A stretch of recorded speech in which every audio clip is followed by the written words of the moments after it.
Thanks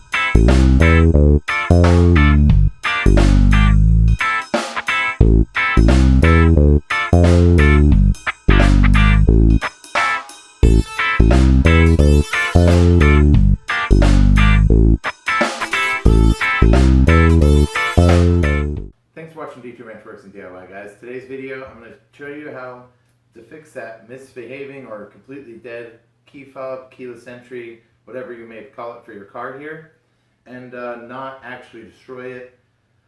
Do not use something like this. This is a longer, skinnier tip flathead screwdriver. This is what's going to mar your keyless entry. You know, don't do that.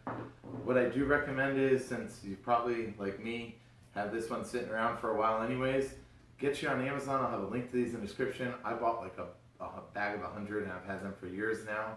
Best thing I ever have around. Great tech tip. Plastic razor blades.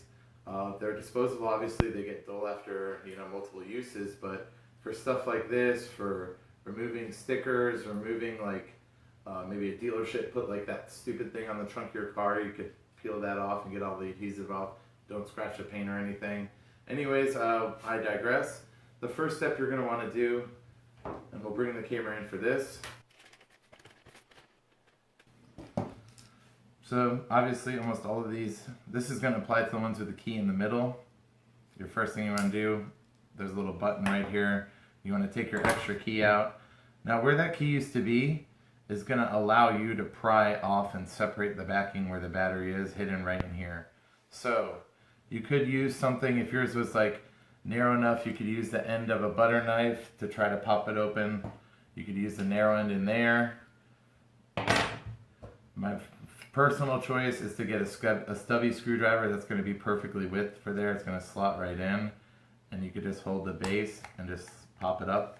That was the left side and the right side, and there you go, you get right to it. And I'll show you real quick the best way to do it, honestly, and you don't have to worry about messing up your key slot or anything. Honestly, it's not too bad from doing that, but still, this is your best way with a plastic razor blade.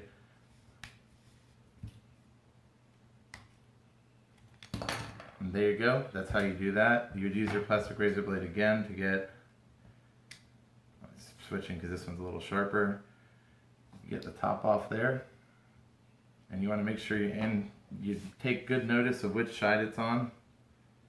This cover actually does not have, some of them on nicer cars might actually tell you positive up or something like that.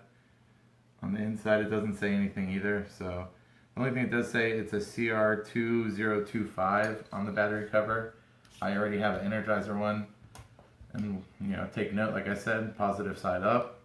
Pop that out. Get your new one. Positive side up again.